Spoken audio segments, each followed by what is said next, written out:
안녕하세요. 저는 손경환이고요. 제가 이제 올해 4월에 시험을 봤거든요. 이거를. 저희가 책을 작년 말부터 해가지고 올해 2월까지 만들고, 제가 이제 이 책으로만 공부를 한번 해봤어요. 사실 저는 아까 설명드렸던 뭐 논문이라든지 뭐 교재라든지 그거를 이 책을 만들면서 읽긴 읽었는데, 근데 이제 만드는 작업에서는 읽었지만, 뭐 아무래도 시간이 좀 지나다 보니까 좀 이제 내용도 많이 까먹고, 이제 그런 상황에서 이 책만 가지고 이제 오로지 공부를 해봤더니, 제가 지금 책에다가 지난번에 시험에 나왔던 거를 나름대로 기억을 많이 해가지고 다 체크를 한번 해봤거든요. 그래서 책에 있는 내용, 없는 내용 제가 한번 좀 이걸 계산해 봤더니 거의 한 80에서 90%는 이 책이 다 커버를 하더라고요. 그 시험 내용을. 그래서 아까 우리 홍찬영 강사님 얘기했던 것처럼 이 책이 어떻게 보면 이 책만 제대로 잘 봐도 시험에 합격할 수 있다라고 이제 저희가 좀 자신 있게 말씀드릴 수 있을 것 같고요. 제가 설명드릴 부분은 이제 이렇게 어차피 이게 아까도 홍찬영 강사님 말씀하셨는데 그 FDP를 공부하는 이유가, 그러니까 저는 개인적으로 사실 이거는 이제 인공지능이랑 이제 머신러닝을 공부하는 거에 어떻게 보면 기본이 되는 것 같고요. 제 생각에는 만약에 뭐 어린 분들 같은 경우는 이제 뭐 코딩도 하고 싶잖아요, 맞죠? 이거 기반으로 해가지고. 그리고 좀 연배가 있으신 분들도 나도 이제 코딩 좀 하고 싶은데, 왜냐면 젊은 친구들 해서 오니까 뭐 그게 뭐 대수롭지 않다라고 생각하실 수도 있는데, 그게 좀 제가 좀 해보니까 이게 좀 공수가 들어요. 이게 왜 동수가 드냐고 하면, 우리가 마치 이제 뭐 고등학교 수학 했던 것처럼 보면 이게 기본적으로 이제 암기해야 될 부분들이 상당수 있거든요. 사실 코딩도 뭐 수학 문제 푸는 거랑 비슷하다고 하지만 어떻게 보면 기본적인 틀을 사람이 숙지를 한 다음에 그걸 가지고 이제 활용하는 거다 보니까 시간이 걸려요. 그래서 이제 코딩을 굳이 이제 하고 싶지 않더라도, 그러니까 하고 싶은 분들은 이게 이제 시작점이 되는 거고, 뭐 나는 코딩을 안 하고 나는 이제 그런 뭐 주니어들이 이제 가지고 오는 거를 좀 이해를 잘하고 싶다라고 하면 이제 이 FDP 과정에서 제시하는 내용을 잘 숙지하면 이제 그들이 이제 가지고 오는 거를 제가 이제 뭔가 어드바이저를 할 수가 있거든요. 그래서 이제 제가 지금 여기 설명드리려고 하는 거는 크게 이제 세 가지로 이제 우리가 번역을 구분을 한번 해봤고요. 왜냐하면 FDP를 들으신 분들도 회사들이 다 다를 수 있으니까. 그래서 일단 은행, 증권, 자산운용 이렇게 세 가지로 구분을 한번 해봤고, 그리고 이제 여기 이제 은행은 이제 트리 베이스드 모델이라고 해서 뭐 연체 예측이라든지 뭐 대출 심사라든지 요즘에 많이 쓰고 있는 트리 베이스드 모델을 가지고 왔고, 그다음에 이제 증권사 같은 경우는 요즘 모 증권사에서 뭐 이렇게 AI를 통해서 애널리스트들이 쓴 보고서를 뭐 텍스트로 가지고 와가지고 뭐 주가랑 연동시켰다, 이제 그런 실무기사들 많잖아요. 그래서 이제 그런 거를 한번 이제 우리도 이해해 볼 수 있지 않을까 해서 이제 증권사는 이제 텍스트 분석에 기반한 이런 분석 모형을 한번 가지고 왔고, 그리고 이제 우리가 요거는 전통적으로 자산운용에서 시스템 트레이딩 하는 쪽에서는 이제 많이들 했던 방식인데, 요즘 옛날에 시스템 트레이딩 했던 것보다 훨씬 더 이제 어드밴스된 방법을 쓰다 보니까 이제 그러면 그런 머신러닝 기반에서 그런 거 하는 알고리즘 트레이딩 같은 거 하는 거를 어떤 식으로 백테스팅을 할지, 이제 요렇게 세 가지 구분해가지고 제가 한번 실무 예제를 한번 가지고 와봤거든요. 그래서 이제 첫 번째는 이제 은행 쪽에서 많이 쓰는 이제 트리 베이스드 모델인데, 통상 이제 우리가 좌측에 보이는 저런 테이블 데이터들은 이제 많이들 보셨을 거예요. 요거는 이제 그냥 엑셀에서 그냥 이거는 그냥 어떻게 보면 이제 그냥 실제로 이렇게 분석된다는 건 아니고, 이제 요런 데이터가 있을 때, 그러니까 우리가 흔히 이제 업무 중에 볼 수 있는 데이터가 있을 때 이 데이터가 이런 모델로 구현되는 과정을 이제 우리가 배울 수 있거든요. 그러면 이제 저런 데이터가 이 모델로 바뀌어질 방법을 이제 쓸 때 이제 알고리즘이 이제 크게 이 FDP 과정을 제시해 줄 수 있는 게 이제 랜덤 포레스트랑 배깅이랑 부스팅 방법이 있어요. 근데 이제 이게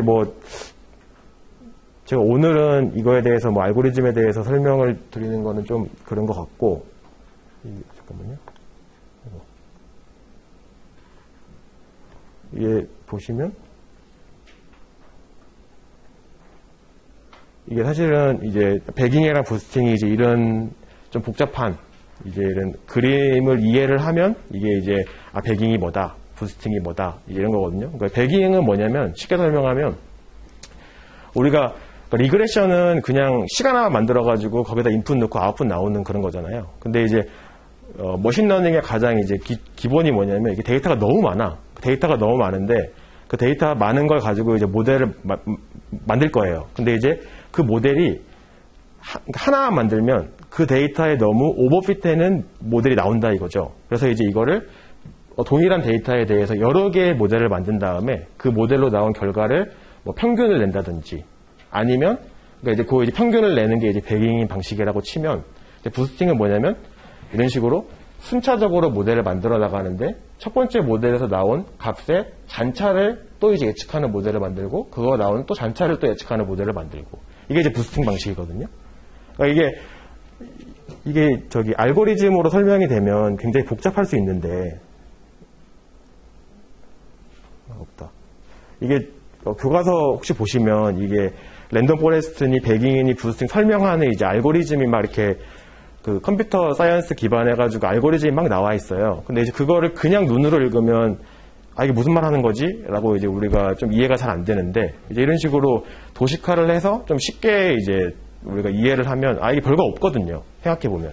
그래서 이제 우리가 FDP 과정에서는 그렇게 알고리즘을 뭐 라인 바이 라인 읽어가지고 설명드리는 게 아니고 최대한 이런 도식을 기본으로 해가지고 되게 쉬운 언어로 그러니까 그냥 일반인들도 쉽게 이해할 수 있을 만한 언어로 저희가 이제 설명드리려고 하거든요. 그래서 이제 이렇게 랜덤 포레스트니 배깅이니 부스팅 이런 방식을 써가지고 모델을 만들고 그 다음에 이제 이 모델을 통해서 나온 결과를 이제 이렇게 여러 가지 모델에 대해서 이렇게 그래프를 그린 거예요. 이 그래프를 이제 우리가 ROC 커브라고 하는데 아마 업무 시간 중에 들어볼 수도 있는데 이 ROC 커브라는 거를 그려가지고 그 이제 모델을 비교를 하는 거거든요.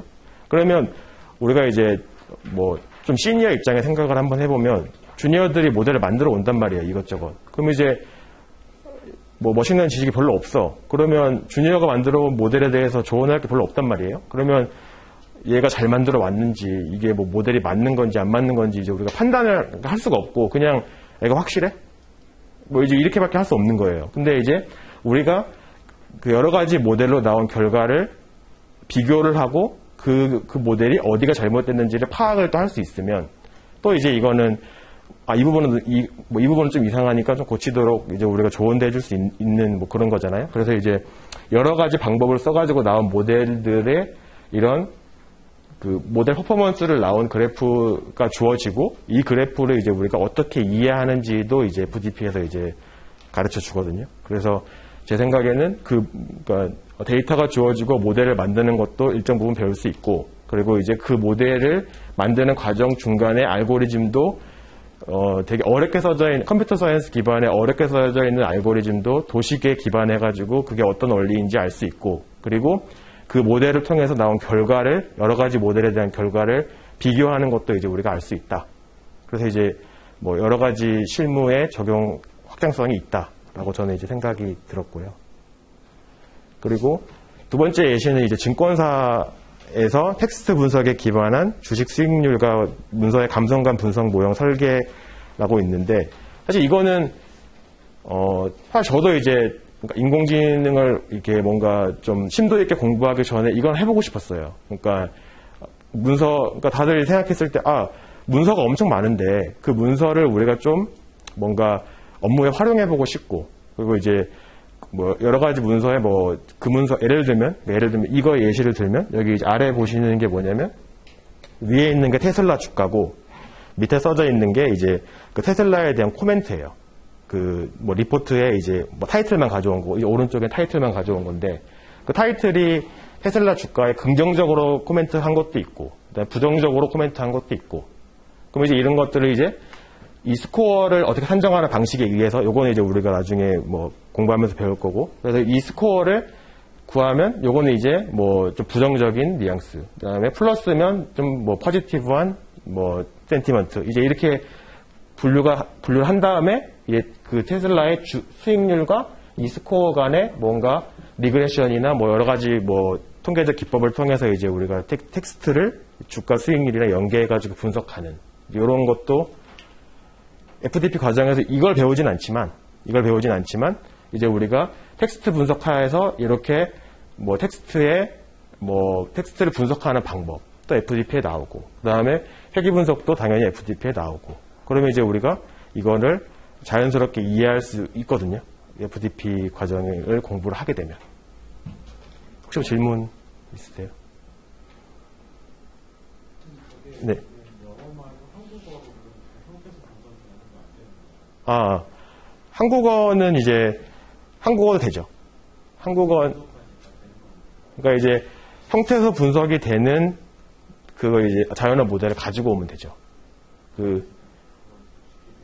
그거는 이제 제가 아는 선에서는 이제 애트리에서도 만든 게 있고, 그다음에 SK 뭐 플래닛에서 만든 것도 있고, LG CNS에서 만든 것도 있고, 뭐 여러 가지 한국어 자연어 모델들 되게 많거든요. 그래서 그거 활용해가지고, 그래서 사실은 이게 텍스트 이걸 지금 이렇게 써놔서 안 복잡해 보이는데, 사실은 이제 이 문장이 있으면 이 문장을 다 쪼개요. 이제 방금 말씀하셨던 것처럼 형태서라는 게 뭐냐면 우리가 이제 뭐 나는 뭐 학교에 간다라고 하면 나 자르고 는 자르고 학교 자르고 이렇게 해서 단어와 뭐 조사, 동사의 앞에 있는 어간이랑 이런 형태를 다 쪼개가지고 이제 분석을 하게 되는 거거든요. 그걸 이제 우리가 토크나이제이션이라고 하는데 그 내용은 이제 FTP에 나와요. 그래서 이제 그런 거를 이제 한국어 특성은 그렇게 해야 되는 거고, 영어도 마찬가지로 우리가 두여도 더즈가 있고 던이 있고 디드가 있으니까 이제 그거를 다 이제 원형 형태로 바꾼 다음에 분석을 이제 하거든요.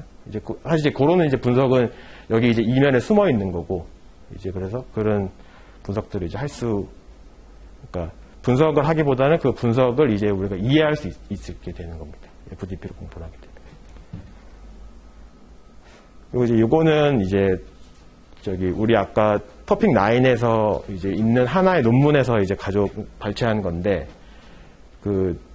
개념은 굉장히 간단해요. 뭐냐면 이제 트레이딩 전략이 있는데, 그 트레이딩 전략으로 이제 이런 식으로 수많은 스트래티지가 이제 쭉 나올 건데, 이제 이 스트래티지 중에서 이제 이거를 어떤 식으로, 그러니까 이 스트래티지가 과연 알파를 낼 수 있느냐 없느냐, 이제 그걸 이제 우리가 판단을 할 때 통계적으로, 어차피 이것도 나중에 배울 거지만, 이제 P-밸류를 가지고 이제 이 스트래티지가 우리가 이제 기무가설을 기각하는지 기각하지 않는지를 이제 배울 건데, 이 P-밸류를 적용할 때, 그냥 P-밸류를 적용하게 되면 너무,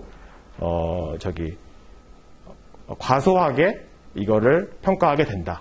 그래서 이 두 가지 방법을 제시를 해주면서, 이제 P-밸류를 조금 더 보수적으로 적용을 해줘야, 이제 뭔가 백테스팅을 할 때, 좀 정교한 백테스팅을 할 수 있다. 이제 이게 이제 학술 논문 중에 하나인 거거든요. 그러니까 이제 이런 약간 사실 실무적으로도 우리가 이거는 트레이딩 혹시나 여기 하시는 분 계신다고 치면 트레이딩은 이제 수익률이랑 직접 연관이 되기 때문에 백테스팅을 굉장히 잘해야 되고, 그러려고 하는데 우리가 이제 이런 지식이 없다라고 하면 백날 그냥 기존에 있는 P-밸류만 써가지고 백테스팅을 하면 그게 이제 담보할 수 없는 건데, 이제 여기서 학술적으로 연구되어 있는 뭔가 보수적인 P-밸류를 적용하는 방식을 우리가 이걸 통해서 배우고 적용할 수 있으면 좀 더 좋은 이제 그 운영 전략을 할 수 있다.